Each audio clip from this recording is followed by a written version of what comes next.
Suite à leur exclusion à la participation des prochaines élections législatives, les opposants ont tenu ce mercredi à Kodiam un point de presse. Face à cette situation, ils prennent à témoin l'opinion publique nationale et internationale de la mise en danger de la démocratie béninoise. Depuis avril 2016, notre peuple, le vaillant peuple béninois, a amorcé une descente aux enfers. En l'espace de moins de 3 ans, nous assistons à une déliquescence progressive de tout notre système démocratique, économique et social.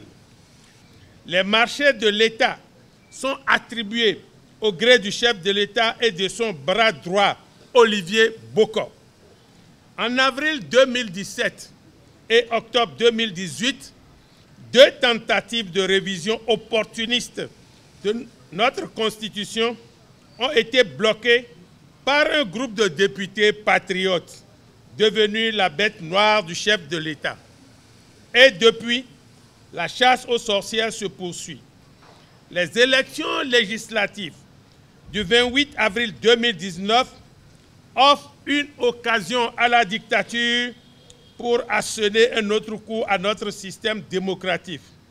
Qu'ils vous souviennent qu'en avril 2017, le député Dakpe Sossou avait révélé le secret auquel devait conduire la révision de la Constitution. À savoir que le président Talon s'octroyait, après les 5 ans, un septennat pour son règne. Mesdames et messieurs, c'est ce plan qui a révélé que les prochaines présidentielles n'auraient lieu qu'en 2026.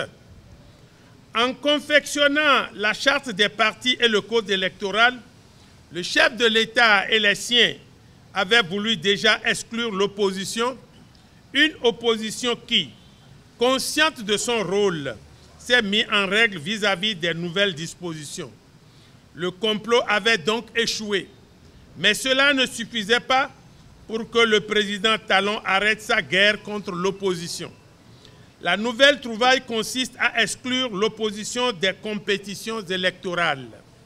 En effet, pendant que des débiteurs insolvables à la solde du chef de l'État vis-à-vis du fisc ont été les tout premiers à se voir délivrer le quitus fiscal et que les membres du gouvernement se sont introduits dans le dispositif de la Direction générale des impôts pour faire délivrer le même quitus aux candidats de la mouvance sans se soucier de leur situation fiscale réelle, certains députés de l'opposition, après avoir satisfait à toutes les nombreuses exigences, parfois fantaisistes, sont restés à la Direction générale des impôts du dimanche au petit matin de ce jour, sans avoir pu obtenir le dit quitus.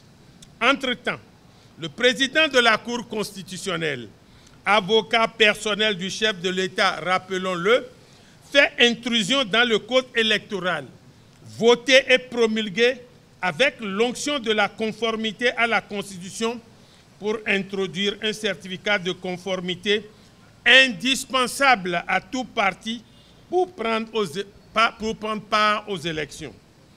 Ainsi, le président Talon invente un document qui est délivré aux partis de son camp et de son choix. Le comble est que ce document est délivré par le ministre de l'Intérieur, Saka Lafia, membre du bureau politique d'un des partis du chef de l'État en violation de la loi portant charte des partis. À travers des interprétations erronées, le chef de l'État refuse que le fameux certificat soit délivré aux partis de l'opposition. Béninoises, Béninois, en excluant les partis d'opposition, le président Talon veut reconduire au Parlement les députés complices de la mort programmée de notre démocratie en leur épargnant une bataille qu'ils ont perdue de vieille date. Ainsi, la Constitution sera révisée et les confidences du député Dakwe Sossou se réaliseront sans encombre. Les forces de l'opposition, par la présente, réaffirment leur attachement au processus démocratique en cours dans notre pays, disent haut et fort qu'ils participeront aux élections législatives du 28 avril 2019, prennent l'opinion publique nationale et internationale à témoin de leur détermination à participer à l'animation de la vie politique nationale.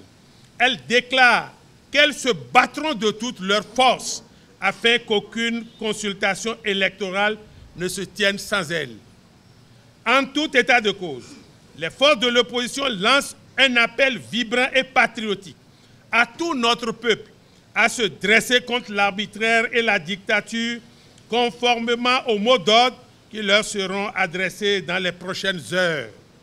En ces heures de célébration du 29e anniversaire de l'historique conférence des forces vives de la nation, nous appelons nos concitoyens en armes, militaires et policiers, à prendre la mesure de la situation afin d'éviter de se lancer dans la répression aveugle et brutale d'un peuple dont ils sont issus et qu'ils ont vocation à protéger.